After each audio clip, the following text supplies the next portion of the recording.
quick show of hands before I begin. Who here is involved in your organisation's GDPR project? Everybody. I would expect as much. Who here is leading your GDPR project? Ah, at least one. Okay. So I'm assuming that you're all pretty familiar with the concepts of personal data, data controllers, processors. I'll do a quick recap anyway, just in case anybody just would like a little reminder.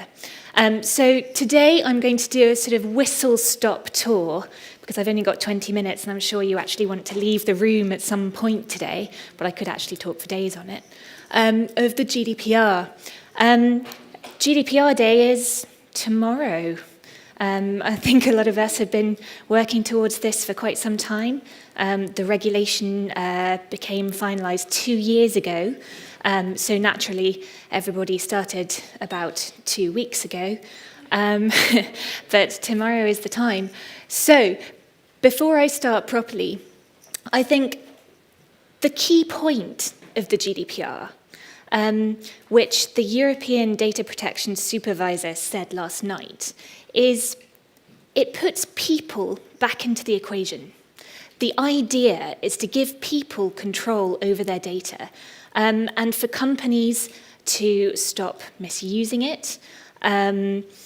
Incidents like the Facebook and Cambridge Analytica furore recently have really put data protection into the public eye, which has all built up this momentum. And I think it's fair to say that the GDPR is being watched. So today, I'm going to talk, if I can find the clicker. Is this the clicker? Go green. Go green. Aha, right. Thank you. Technological advice. Thank you. So today I'm going to talk about what is the GDPR and who does it apply to, very briefly, some key definitions, the GDPR principles. Now this is important. Get the principles right and everything else you do for GDPR will follow from them. I'll talk about some of the key legal obligations. I'll talk about data subject rights, but I won't go into great length because that is a topic in itself. I'll touch on data breach reporting and then talk about some key action points. If I can get the hang of the clicker. Nope, too far. Apologies.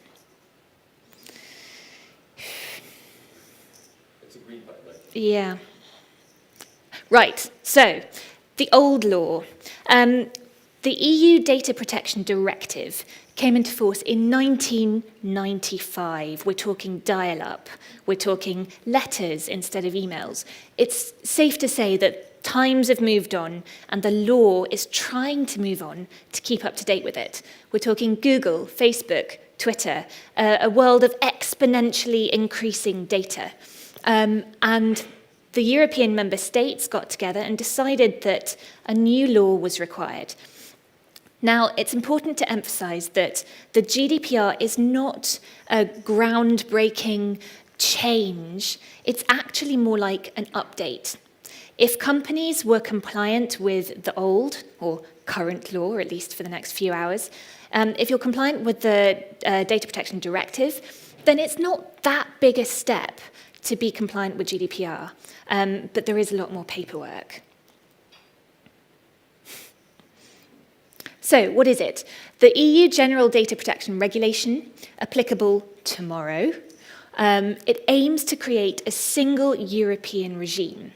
But Europe is not one country, it's a group of countries with different aims, different objectives, different ways of doing things. So, of course, firstly, to reach agreement on any of this was challenging. Secondly, they all have different enforcement mechanisms, etc. So each European member state, and we're talking the EEA here, will have its own laws to enforce the GDPR, and there are certain bits which can be set at EEA member state level. So, for example, the lawful grounds for processing criminal data can be set at European level, there will be exclusions, exemptions that will vary whether you're dealing in Germany or the UK. So that's important to emphasise. If you have operations that recruit crew in different member states, be aware that they will be subject probably to the local law. So you need to know what it says. And some member states don't have the laws in place yet. So Germany and Austria were ahead of the curve. The UK managed by the skin of its teeth to do it yesterday. And Greece and Cyprus, well, we're waiting and seeing. Importantly, it applies to both controllers and processors, so it applies to all organisations now, whereas the current law only really applies to controllers. So what are those? A controller makes the decisions on how and why personal data is processed, so basically all organisations are controllers of their own crew, their own employees. Processors only act on instructions from controllers. They process the personal data on their behalf. So you're talking cloud providers or software providers. They take the data that you give them, they do what you ask them to do with it, and then they either delete it or return it at the end of the relationship. And it's one of the requirements of the GDPR is that you have a contract in place between a controller and a processor with a whole long list of things that have to be included in it in Article 28. So if you use processors, and I'm sure you all do, make sure that your contract with that processor is updated because it has to have the Article 28 clauses in it. And this is an obligation on both the controllers and the processors. So it is in everybody's interests to have this in place. Also, importantly, it can apply to organisations outside the EEA. So if you have a US office, for example, that's saying, why should I care about the EEA? Nothing to do with me. Well, it could be. And the same goes for any company that operates outside of the EEA if it could be said that it is established in the EEA because it has, for example, operations there or an agent there or if it offers goods and services or monitors individuals within the EEA. So bear in mind, this applies outside of the EEA as well. Query how that will be enforced. We will see tomorrow. Why care? Well, this is probably the most publicised element of the GDPR. The fines for getting it wrong can be pretty high. You're talking about 4% of your global turnover. And that's turnover, not profit, bear in mind, or 20 million euros, whichever is the greater. That important last phrase. You're also risking claims from individuals, but this is actually something that's under the current law as well, and reputational damage. Quick recap of definitions. Personal data is anything that is related to a living individual who can be identified directly or indirectly. So, for example, it could be an opinion about an individual.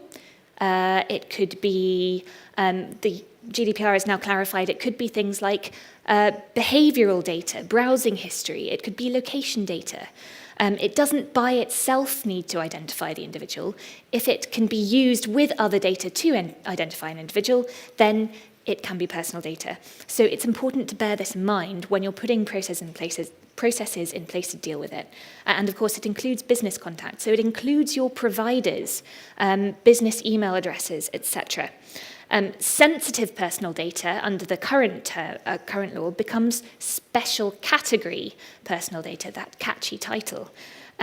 This essentially means things like health data, racial origin. If you're dealing with crew, you're probably going to be dealing with a fair amount of special category data. Why does it matter?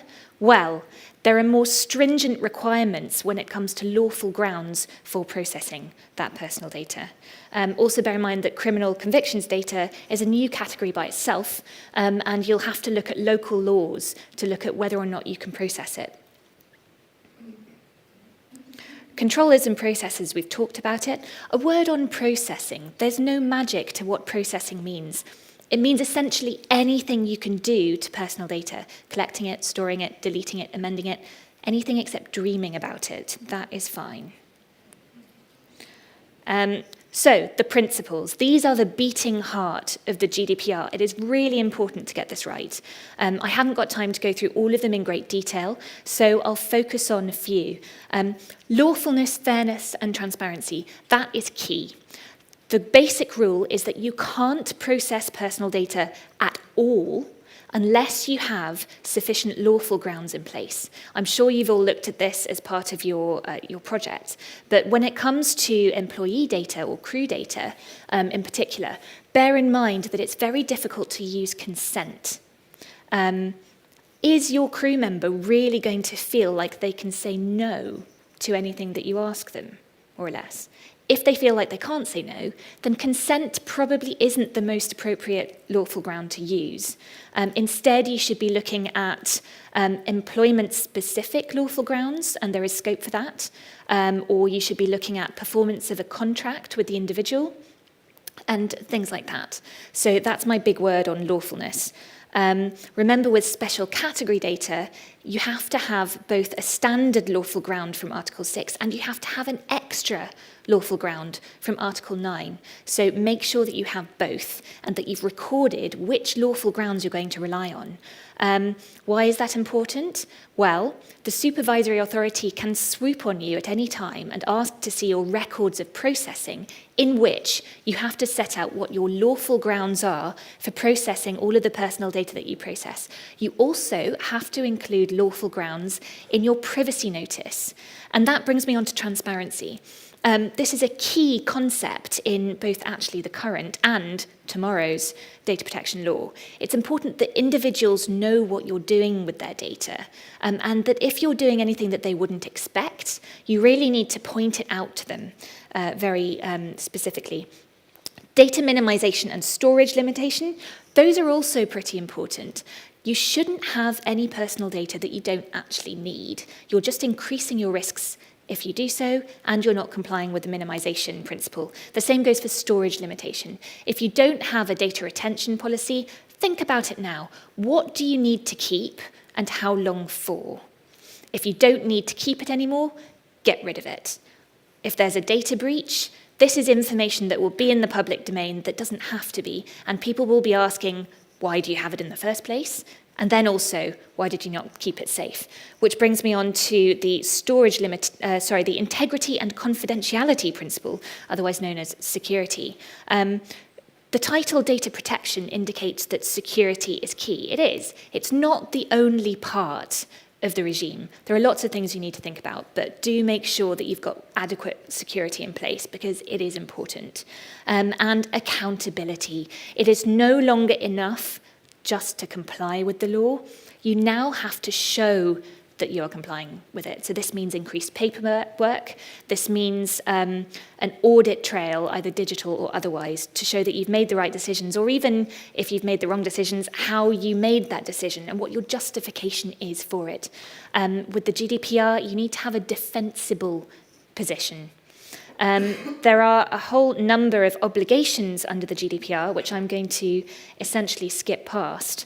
I'm hoping that you're all on track anyway. But remember, tomorrow isn't the end of the story. Tomorrow is the day that the GDPR kicks off, but a lot of your policies, a lot of your records will be ongoing. They need fine-tuning as the GDPR bends in and as you have updated guidance. So, data audit, I hope you've all done. What have you got? What are your risks? Where is it? Who do you share it with? Article 30, this is a legal requirement. You have to have records of what you process, about whom, and what you do with it. Look at Article 30 for that. And what you have to record depends on whether you're acting as a controller or a processor. Privacy notices. Who here has updated their privacy notice for their crew? Excellent. Well, employees. Employees or crew, yeah. Okay, if you haven't, do it, because there are new things that need to be included in your privacy notices. And privacy notice, it's also privacy policy. The terms tend to be a bit interchangeable. So look at that if you haven't. Data cleanse and retention policy. We talked about the principles of minimization and storage limitation. Make sure you haven't got anything that you don't actually need. Update contracts. So one of the requirements of the GDPR is to have contracts in place between controllers and processors. It is a suspended obligation in that the GDPR doesn't say it is the controller's job to put this in place. So if you're acting as a processor, it's in your interest to have that in place as well. And there are, as I say, there are a long list of things that need to be in them. Privacy impact assessments and privacy by design. Put individuals first. When you're doing a new project, when you're using new technology, think about what the effect is likely to be on the individuals. Appoint data protection officers if required. Not everybody needs to do this. Check. There is guidance on it. But remember that it's a statutory role and has statutory requirements. You can't just nominate someone as a data protection officer and not think about what it involves. International transfers. This isn't new. Make sure that you've covered it. Essentially, the rule is you're not allowed to transfer personal data outside of the EEA unless it's to what's called an adequate jurisdiction, and there's a list of what the European Commission has deemed adequate. So Israel is on it, for example, Switzerland is on it, but many countries actually aren't. So check. And if you're not transferring data, and this means even just making it accessible from that country, then you need to have a contract or some other kind of mechanism in place.